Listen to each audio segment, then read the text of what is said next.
Bismillahirrahmanirrahim. Assalamualaikum warahmatullahi wabarakatuh. Alhamdulillah, Bapak Ibu rahimakumullah, kita masih diberikan kesempatan oleh Allah Subhanahu wa taala untuk melanjutkan kajian kita dari kitab Hadis Arba'in Nawawi. Kita masuk hadis yang ke-18. Kemarin 17, kita masuk hadis yang ke-18.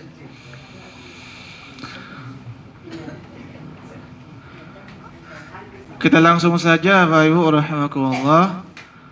An Abi Abdurrahman Mu'adz bin Jabal radhiyallahu anhuma. Dari Abu Abdurrahman Mu'adz bin Jabal radhiyallahu anhuma, an Rasulillah sallallahu alaihi wasallam, dari Rasulullah sallallahu alaihi wasallam. Hadisnya insyaallah ini masyhur sekali. Hadisnya berbunyi, ittaqillaha haitsuma kunta. Bertakwalah kamu kepada Allah dimanapun kamu berada. Wa atbi'is sayyi'atal hasanata tamuha. Iringilah perbuatan jelek dengan perbuatan baik. Iringilah kejelekan dengan kebaikan. Tamhuha, maka kebaikan itu akan menghapus kejelekan. Wa khaliqin nasa bi khuluqin hasanin, dan pergaulilah manusia dengan akhlak yang baik. Hadis riwayat Tirmidzi atau Turmudzi, sama.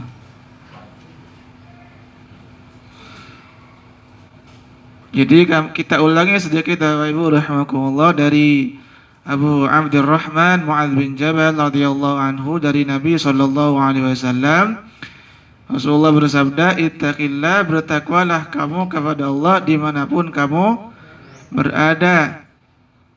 Iringilah kebaikan, iringilah kejelekan dengan kebaikan, maka kebaikan itu akan menghilangkan, menghapus kejelekan.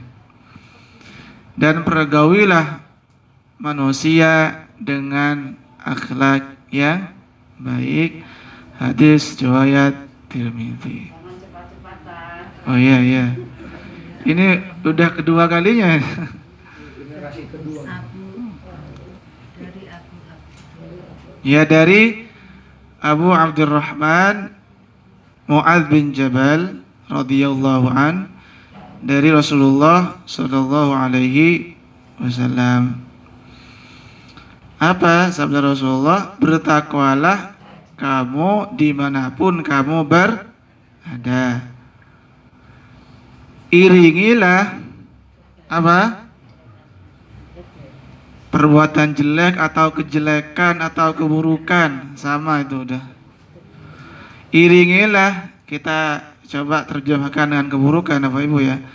Iringilah keburukan dengan kebaikan, dan pergaulilah manusia dengan akhlak yang baik. Rawahu Tirmidzi, hadis riwayat At-Tirmidzi. Bapak Ibu rahimakumullah, kita sedikit bahas kalimat demi kalimat sabda Nabi ini. Dalam hadis itu setidaknya Rasulullah menyebutkan 3 hal atau bahkan 3 perintah lah. Perintah pertama, kata Rasulullah tadi, bertakwalah kamu dimanapun kamu berada. Di masjid bertakwa, di kantor takwa. Karena ada juga di kantor bertakwa, di masjid bertakwa, di kantor lupa. Ya walaupun manusia biasa ya, tapi lupa terus juga. Malah lebih luar biasa lagi ya. Artinya Nabi kita Muhammad SAW meminta kita dimanapun, termasuk kapanpun, kita diminta untuk bertakwa. Kenapa demikian Bapak Ibu rahimakumullah? Karena tidak ada tempat yang tidak dilihat dan diawasi oleh Allah Subhanahu wa ta'ala. Di kantor kita dilihat Allah, di masjid juga kita diawasi Allah. Makanya kemarin kita kan sempat membahas makna ihsan, yaitu apa? Beribadah kepada Allah seolah-olah kita melihat Allah. Kalau tidak mampu dan tidak bisa, maka yakinlah bahwa Allah melihat, mengawasi kita dimanapun kita berada. Maka ketika Allah mengetahui kita kapan dan dimanapun, sangat-sangat layak bagi kita untuk merasa diawasi oleh Allah, meningkatkan takwa kita kepada Allah Subhanahu wa ta'ala. Kecuali kita memang bisa bersembunyi dari Allah. Ada yang bisa gak bersembunyi dari Allah ini? Tidak ada. Gak ada dimanapun udah. Gak bisa nih. Sakti apapun lah gitu ya, tidak bisa bersembunyi dari Allah. Baik yang nampak ataupun yang tidak tampak, tidak ada bedanya bagi Allah. Yang zahir ataupun yang batin sama jelasnya bagi Allah Subhanahu wa ta'ala. Kalau bagi kita kan beda ya, kita hanya melihat yang tampak. Bahkan yang tampak pun masih tidak terlihat. Kita orang di balik pintu udah tidak kelihatan dengan mata kita. Tapi beda dengan Allah Subhanahu wa ta'ala, yang nampak ataupun yang tidak tampak, yang zahir ataupun yang batin, semuanya jelas bagi Allah Subhanahu wa ta'ala. Makanya ayat yang sering kita baca itu surah Al-Muluk, wa asirru qawlakum aw ijharu bih innahu alimum bidzatis sudur. Surah Al-Muluk ayat ke-13 kata Allah, wa asirru qawlakum aw ijharu bih, ucapanmu yang jelas ataupun yang berupa bisik-bisik itu Allah tahu. Jangankan yang bisik-bisik kata Allah, bahkan yang ada dalam hatimu Allah juga tahu. Udah bisa bersembunyi udah itu. Makanya sangat layak Nabi kemudian meminta kita untuk bertakwa kepada Allah dimanapun kita berada. Terlebih ada malaikat yang menjaga yang mengawasi kita gitu ya. Udah siap mencatat. Sebagaimana firman Allah dalam surah Qaf ayat 17, 18 dan seterusnya.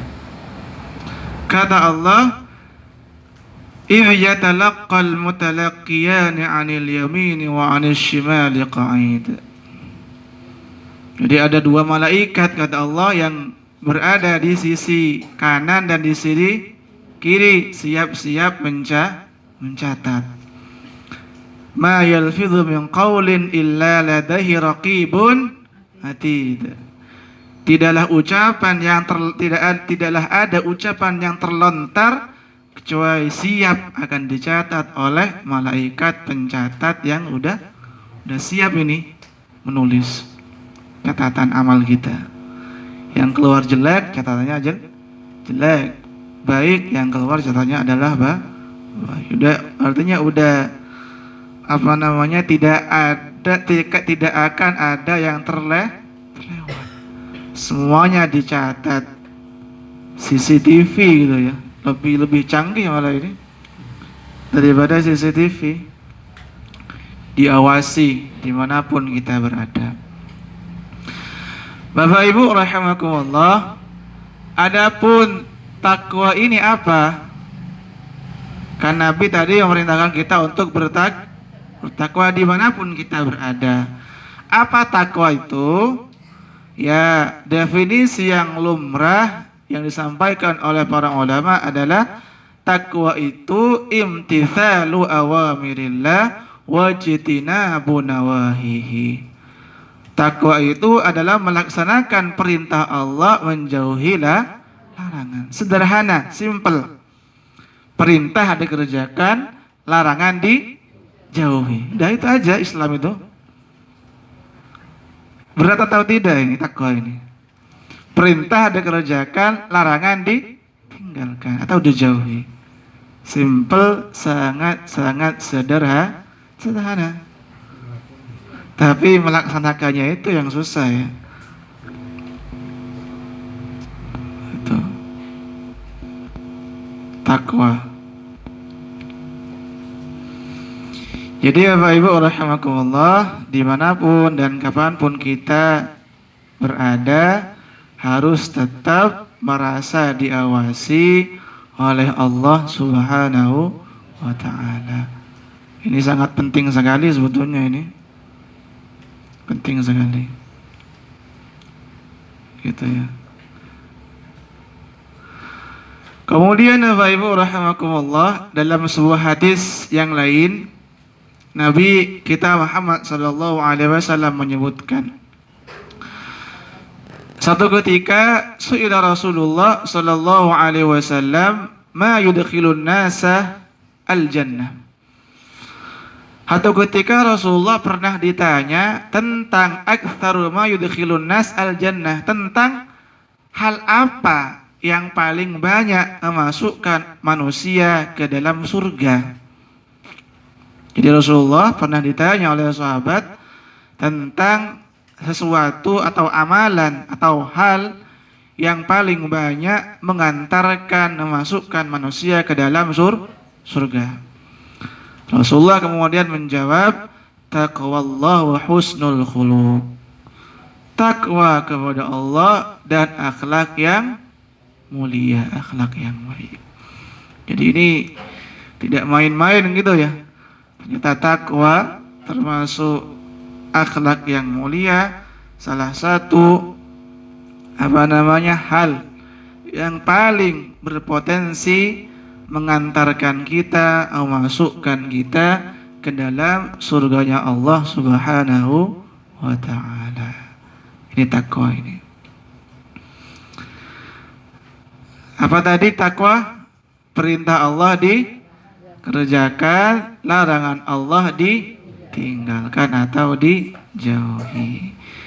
Atau dalam bahasa yang lain itu kata Al-Imam Al-Basri, takwa itu adalah tarku ma hurrimu alaihim wa ada'u ma uftirda alaihim. Ya hampir sama maknanya. Adalah meninggalkan sesuatu yang diharamkan dan melaksanakan apa yang diperintah. Sama saja. Ya sedikit menambahlah Bapak Ibu rahimakumullah. Jadi selalu merasa diawasi. Jadi kita tidak kalau banyak manusia kemudian api gitu kan ibadahnya ya. Ngaji Quran ada mertuanya misalnya. Ya macam-macam lah itu orang gitu. Pas mertuanya enggak ada atau calon mertuanya enggak ada, wis udah hilang. Ngaji dulu. Yang enggak contoh doang nih. Ini belum tentu pengalaman saya Pak Ibu ya. Tapi bisa jadi juga sebetulnya. Ini pengalamannya Pak Iqbal kayaknya ini. Dulu ketika mau melamar itu. Bapak Ibu rahimakumullah, berkaitan dengan kita tidak perlu perhatian atau tidak perlu mencuri perhatian manusia. Yang perlu kita curi perhatiannya siapa? Allah Subhanahu wa ta'ala. Allah sebutkan di Quran surah An-Nisa surah keempat ayat 108. Kata Allah, yastakhfuna minan nasi wa la yastakhfuna minallah wa huwa ma'ahum. Jadi Allah di sini mempertanyakan, mereka orang-orang kata Allah takut kepada cercaan manusia, perhatian manusia. Wala yastakhfuna minallah, tetapi mereka tidak takut kepada Allah. Wa huwa ma'ahum, padahal Allah selalu menyertai, mengawasi mereka. Justru Allah mempertanyakan orang yang hanya ingin mencuri simpati atau perhatian orang lain, tapi ketika dia sendirian tidak ada orang lain, justru tidak ada rasa takut kepada Allah Subhanahu wa ta'ala. Kan biasa kita ya kalau di tempat yang sepi, tidak ada orang yang melihat, maka sangat potensial untuk melakukan hal-hal yang dilarang oleh Allah Subhanahu wa ta'ala. Jadi perlu diingat Bapak Ibu rahimakumullah, bahwa dimanapun Allah mengawasi kita, ini penting sekali, ini penting sekali. Kata Allah di surah yang lain, surah Al-Hadid ayat keempat, wa huwa ma'akum aynama kuntum. Dahsyat sekali ini. Wa huwa ma'akum aynama kuntum. Allah bersama kalian, Allah melihat, Allah mengawasi kalian, aynama kuntum, dimanapun kalian berada. Dahsyat sekali. Tidak ada tempat dan waktu yang tidak dikuasai, tidak diawasi oleh Allah. Dahsyat sekali.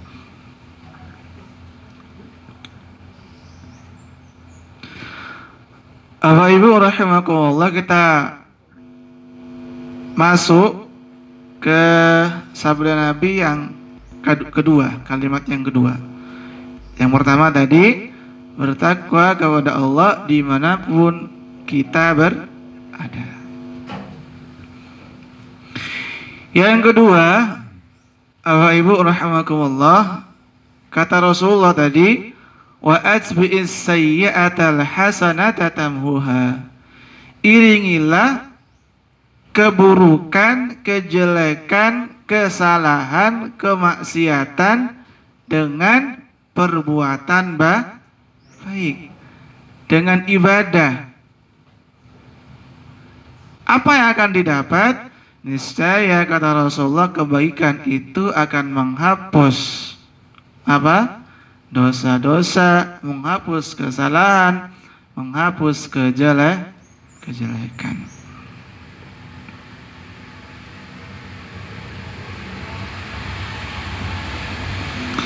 Jadi yang namanya manusia, Bapak Ibu rahimakumullah, tetap akan melakukan kesalahan dan dosa, pasti itu. Namanya juga manusia. Tentunya ini juga ditegaskan juga oleh Rasulullah, kullu bani Adam khata'un wa khairul khata'ina at-tawwabun. Semua anak Adam akan berbuat salah dan dosa, dan sebaik-baik orang yang berbuat salah adalah orang yang selalu bertaubat. Bapak Ibu rahimakumullah, jadi Nabi kita SAW meminta, setelah kita melakukan kesalahan, misalkan tidak sengaja, atau karena lupa, atau karena kelalaian kita, maka setelah itu kemudian diikuti, setelah itu diiringi dengan perbuatan baik, ibadah. Setelah itu insya Allah kesalahan kita yang tadi atau dosa-dosa kita yang tadi akan dihapus oleh Allah Subhanahu wa ta'ala berkat kebaikan yang tadi kita lakukan selepas kemaksiatan itu. Ini banyak sebetulnya ayatnya ya, berkaitan amal ibadah. Selain juga menambah pahala, akan menghapus dosa. Jadi dapat bubble sebetulnya kita ini. Kalau apa namanya, sholat misalkan gitu ya, double. Pahala bertambah, dosa berkurang. Banyak ayatnya, banyak. Contohnya misalkan Allah sebutkan di Quran surah ayat terakhir di ujung ayatnya, ayat terakhir di ujung ayatnya, dan surah Al-Maidah ayat 9 misalkan juga ada. Kata Allah, wa'adallahu alladhina amanu wa 'amilus solihati lahum maghfiratu wa ajrun 'azim. Allah menyediakan bagi orang beriman dan orang yang beramal soleh. Apa yang Allah sediakan? Lahum maghfirah, pertama ampunan, wa ajrun 'azim, dan pahala yang besar. Jadi tadi kami sampaikan tidak hanya pahala yang didapat, tetapi juga dosa-dosa dihapus, diampuni oleh Allah Subhanahu wa ta'ala. Alhamdulillah gitu ya. Sangat enak sekali gitu. Jadi nanti ketika berjumpa dengan Allah ternyata dosa-dosanya udah habis ya. Alhamdulillah. Karena ibadahnya juga banyak. Tapi bukan berarti saya meminta Bapak Ibu maksiat dulu baru kemudian taubat, enggak gitu juga ya. Tetap tidak perlu maksiat itu ditekuni, enggak gitu juga Bapak Ibu ya. Udahlah kata Ustadz tadi maksiat bisa itu ibadah dihapus, enggak gitu juga. Khawatirnya pas maksiat mati gitu ya. Itu susahnya. Itu bahayanya itu. Seandainya kita tahu ajal kita kan enak, masalahnya kita tidak tahu. Artinya kemaksiatan yang kita lakukan kemarin, 2 hari yang lalu, bulan lalu, dan seterusnya, tahun lalu, masa-masa yang lalu, sebaiknya tidak perlu diulangi kembali. Udah taubat, dengan taubat dan nasuha, insyaallah tidak akan kembali lagi kepada kesalahan dan kemaksiatan yang dulu-dulu pernah kita istiqomahi. Ada atau tidak ya? Istiqomah dalam kemaksiatan dulu. Ya semua insyaallah ya. Tapi insyaallah berkat rahmat Allah Subhanahu wa ta'ala kita sudah bisa keluar dari istiqomah maksiat tadi ya, ke jalan yang lebih insyaallah diridhai oleh Allah Subhanahu wa ta'ala. Ya udah merdeka sekarang soalnya 17 Agustus. Merdeka dari kesalahan dan dosa. Merdeka itu. Bapak Ibu rahimakumullah, termasuk berkaitan dengan kebaikan yang menghapus keburukan, juga Allah sebutkan di surah yang lain Al-Quran, surah Hud, surah ke-11 ayat 114. Kata Allah, wa aqimis salata tarafayin nahar wa zulafan minal lail innal hasanati yudhibnas sayiat dzalika dzikra lidzakirin. Kata Allah, dirikanlah salat dari 5 waktu itu. Kenapa? Innal hasanati yudhibnas sayiat. Karena perbuatan baik itu akan menghapus perbuatan jelek. Saya sedikit maknai Bapak Ibu rahimakumullah ya, berkaitan dengan perbuatan baik menghilangkan perbuatan jelek. Setidaknya ada 2 makna yang luar biasa dari kalimat ini. Saya ulangi. Maksud dari perbuatan baik bisa menghilangkan perbuatan jelek, atau ibadah bisa menghilangkan dosa gitu ya. Itu setidaknya ada 2 makna. Pertama gitu ya, benar bahwa perbuatan baik itu akan menghapus dosa. Juga maknanya adalah perbuatan baik itu kalau diistiqomahi sebentar lagi akan menghilangkan perbuatan kemaksiatan yang kita lakukan. Bisa dipahami Bapak Ibu? Beda. Misalkan kita istiqomah nyolong gitu ya. Ada atau ya ini contoh aja Bapak Ibu ya. Kemudian ya sering nyolong lah. Ya istiqomah lah. Nyolong kerjaannya gitu ya. Tapi tidak henti-henti sholat jamaah dia ya. Jamaah dia ikut kajian, ikut ya haji barang gitu ya. Tapi alhamdulillahnya hajinya gak hasil nyolong gitu ya, hasil yang lain lah. Tapi insya Allah kalau itu diistiqomahi, ibadah-ibadah semacam itu, insya Allah perbuatan tadi yang dia nyolong, gitu ya, insya Allah akan hilang dengan sendirinya, Pak Ibu ya. Ini juga ditopang oleh Allah, Inna sholata tanha anil fahsya'i wal munkar.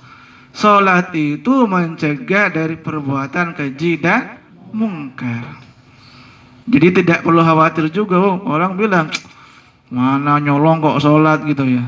Loh, iya, justru masih ada kesempatan dong ya. Dia perbuatan jelek, dia juga ada kebaikannya. Insya Allah sebentar lagi kalau sholatnya istiqomah, rajin, sebentar lagi nyolongnya akan ditinggalkan. Ya itu masalahnya. Ya kalau nyolong nanti juga dikembalikan. Ya, itu masalahnya kalau nyolong. Soalnya berdosa kepada orang lain. Hak orang lain harus dikembalikan. Itu korupsi juga itu susah tuh. Kalau korupsi kembalikan ke siapa? Kalau korupsi itu ke negara ya itu. Itu dikembalikan ke negara itu. Nah, itu masalahnya. Kalau udah korupsi itu memang ngeri ya. Ya tetap ada tobatnya tapi ya itu mengembalikan hak orang lain itu yang susah ya. Itu yang susah.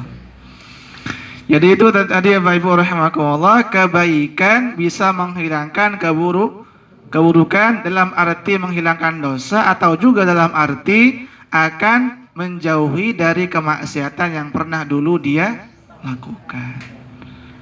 Ada atau tidak orang seperti ini nih? Ada. Jadi karena alhamdulillah sering ikut kajian juga gitu ya.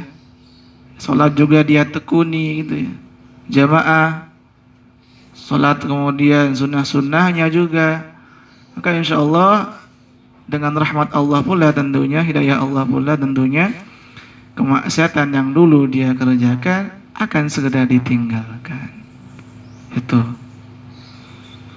Jadi itu Bapak Ibu rahimakumullah makna, setidaknya dua makna tadi dari kalimat Rasulullah, kebaikan bisa menghilangkan keburukan atau kejelekan.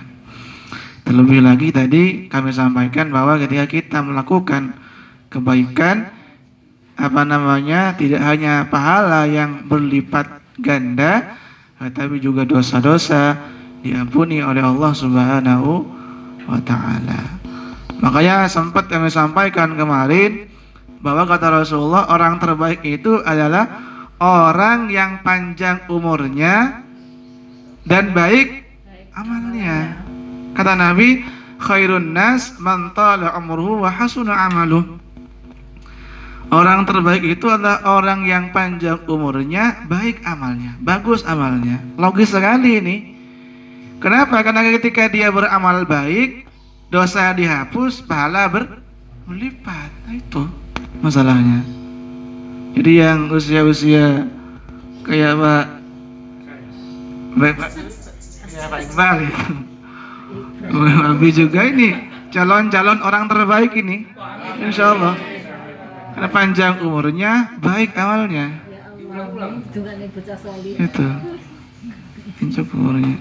Itu. Makin banyak kesempatan beribadah. Nah, itu. Tapi banyak kesempatan berdosa juga. Itu masalahnya juga. Itu. Kalau pendek umurnya, ya mungkin sedikit amalnya, tapi sedikit kesempatan berbuat dosa. Ya tergantung kita memilih yang mana sebetulnya Bapak Ibu ya.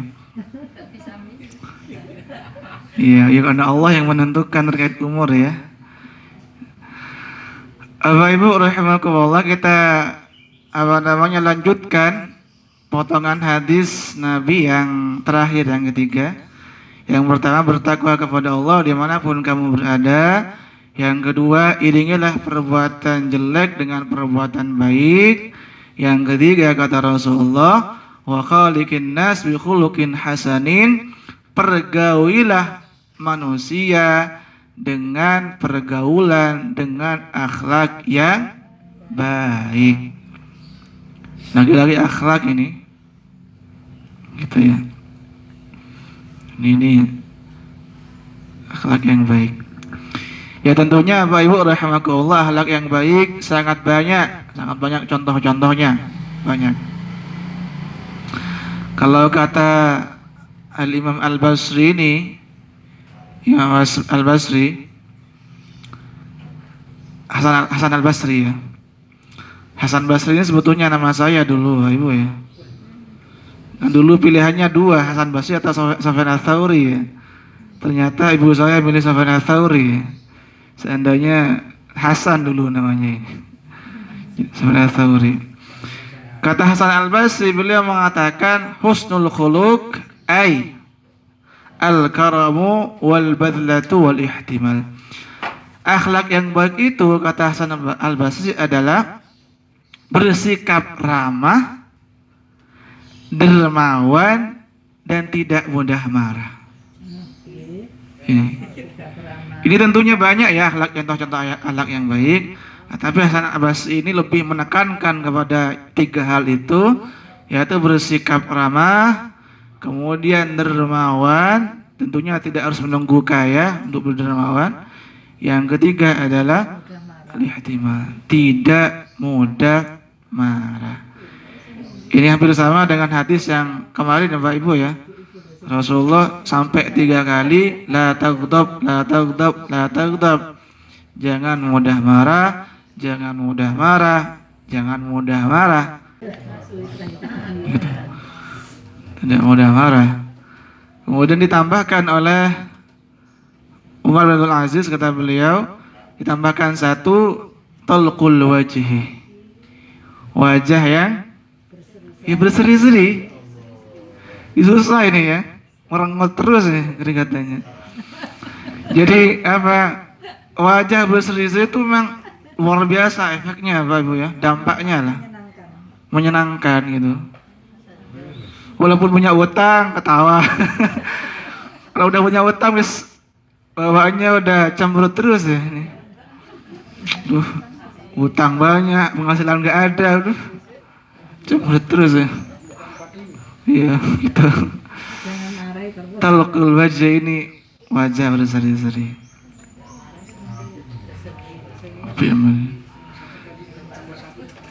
Ini juga sabda Nabi ya, Bapak Ibu rahimakumullah, terkait dengan wajah berseri ini. Kata Rasulullah, bitulqin wajahin. Janganlah kalian meremehkan kebaikan sekecil apapun, sekalipun ketika bertemu dengan saudaranya dengan apa? Menampakkan wajah yang berseri-seri. Jadi kata Nabi tadi, la tahtaqiranna minal ma'rufi syai'an. Janganlah kalian meremehkan perbuatan baik sekalipun terlihat kecil. Seperti ketika engkau berjumpa dengan saudaramu dengan wajah yang berseri-seri. Berseri-seri ketika pas mau pinjam uang doang gitu ya. Itu berseri-seri. Berseri-seri itu.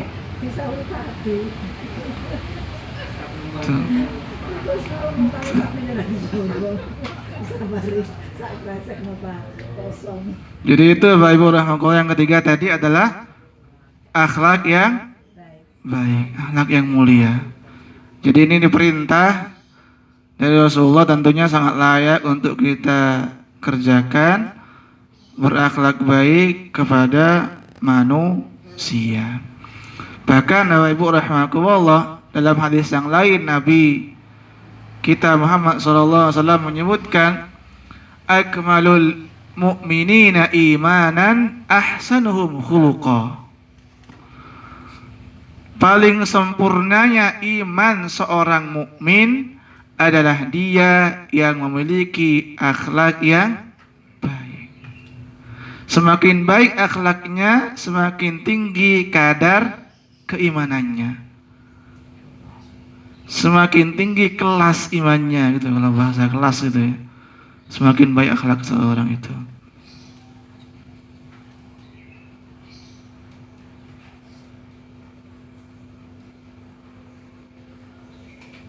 Akhlak yang baik. Walaupun sebetulnya banyak sekali ya Pak Ibu ya, ayat-ayat hadis berkaitan dengan perintah untuk berakhlak yang mulia. Dan Nabi Muhammad SAW adalah orang yang paling baik akhlaknya. Bukan saya yang ngomong, tapi Allah yang bilang. Allah sebutkan di Quran surah Al-Qalam surah ke-60 68 ya benar. 68 benar ya? Iya. Al-Mulk 67, Al-Qalam 68. Kata Allah, "Wa innaka la'ala khuluqin 'azim."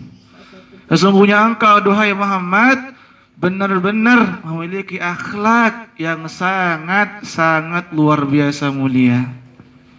Itu Nabi itu. Ayat keempat Bapak Ibu.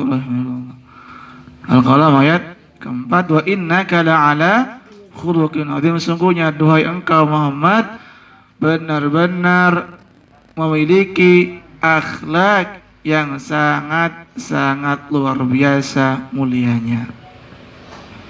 Rasulullah itu.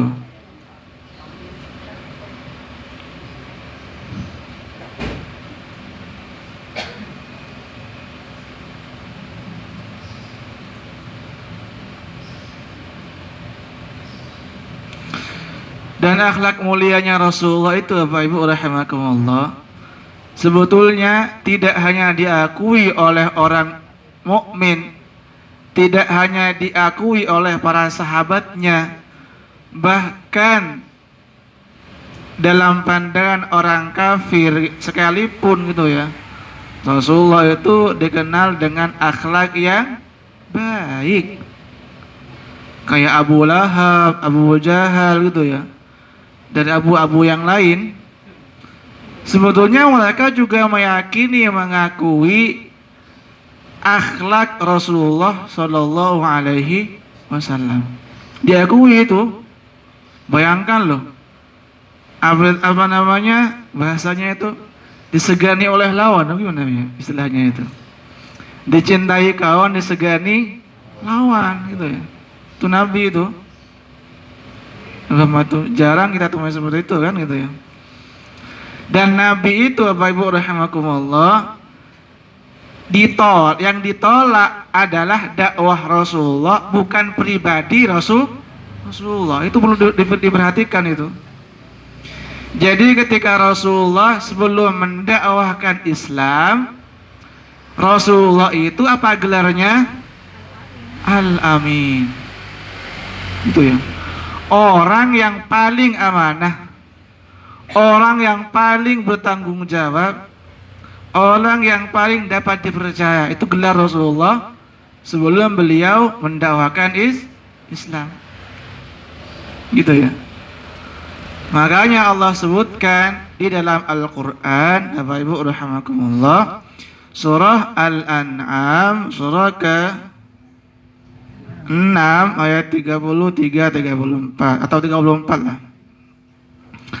Kata Allah, "Qad na'lamu innahu la yahzunuka alladhi yaqulun wa innahum la yukadzibunaka walakinna adh-dhalimina bi ayatillahi yajhadun." Kata Allah, "Qad na'lamu innahu la yahzunuka alladhi yaqulun." Allah tahu Muhammad bahwa sungguhnya engkau kadang-kala bersedih atas ucapan, perkataan, tuduhan, cacian, cibiran orang-orang kafir. Sesungguhnya Muhammad, mereka tidak mendustakanmu. Yang mereka dustakan itu adalah apa? Ayat-ayat Allah Subhanahu wa taala. Bisa dipahami ya Pak Ibu ya? Artinya pribadi Rasulullah itu sebetulnya dicintai oleh bahkan orang-orang kafir sekalipun. Tetapi karena Rasulullah menyampaikan ayat-ayat Allah, mendakwakan Islam, barulah ditentang oleh mereka itu. Itu maksudnya. Jadi karena kalau dakwah Rasulullah ini jalan, maka akan berbahaya bagi para rentenir. Gitu ya. Karena dulu orang Mekah itu biasa ngutang 1 juta bayar 100 juta gitu ya. Itu susah. Ngeri itu ya. Berlipat-lipat itu. Dan Islam melarang itu. Kalau Islam bangkit, Islam jaya, maka para rentenir kata itu kolaps jadinya, bangkrut ya. Gak ada kerjaan nanti. Termasuk kalau Islam bangkit, Islam jaya, produsen khamr gulung tikar. Karena ketika itu masyarakat Makkah banyak produksi khamr, banyak pengusaha khamr, banyak Pak Safarinya lah dulu ya, gitu ya. Banyak toko-toko khamr gitu ya. Ketika itu kalau Islam bangkit, Islam jaya, toko-toko khamr, produsen khamr gulung tikar. Muhammad bahaya ini. Gak makan kita ke depan ini kalau Muhammad mendapatkan Islam ini itu jadinya Pak Ibu rahimahullah. Maka kemudian ditentang dakwah ajaran yang dibawa oleh Rasulullah Muhammad SAW itu. Jadi sebetulnya dakwah Rasulullah itu ditolak karena urusan perut jadinya itu. Bukan urusan keimanan jadinya. Urusan weteng, ya. Urusan perut jadinya itu. Karena akan membahayakan perut mereka gitu ya. Ditentang dakwah itu. Itu maksudnya. Bisa dipahami ya Pak Ibu ya? Artinya tadi saking luar biasanya akhlak Rasulullah, tidak hanya dicintai oleh lawan, tapi juga tidak hanya dicintai oleh kawan, oleh teman, mohon maaf, tapi juga disegani oleh lawan, oleh orang kafir sekalipun. Jadi itu Bapak Ibu rahimakumullah, 3 hal tadi yang disampaikan oleh Rasulullah SAW. Pertama tadi apa? Bertakwa kepada Allah dimanapun kita berada. Kemudian iringilah perbuatan jelek dengan perbuatan baik, artinya memperbanyak taubat kepada Allah. Yang ketiga adalah akhlak yang mulia, akhlak yang baik kepada sesama manusia, bahkan tidak sama manusia ya, seluruh alam, kepada tumbuhan, hewan, tanah, pasir, tidak diangkut sembarangan gitu ya. Itu juga perlu dijaga gitu ya.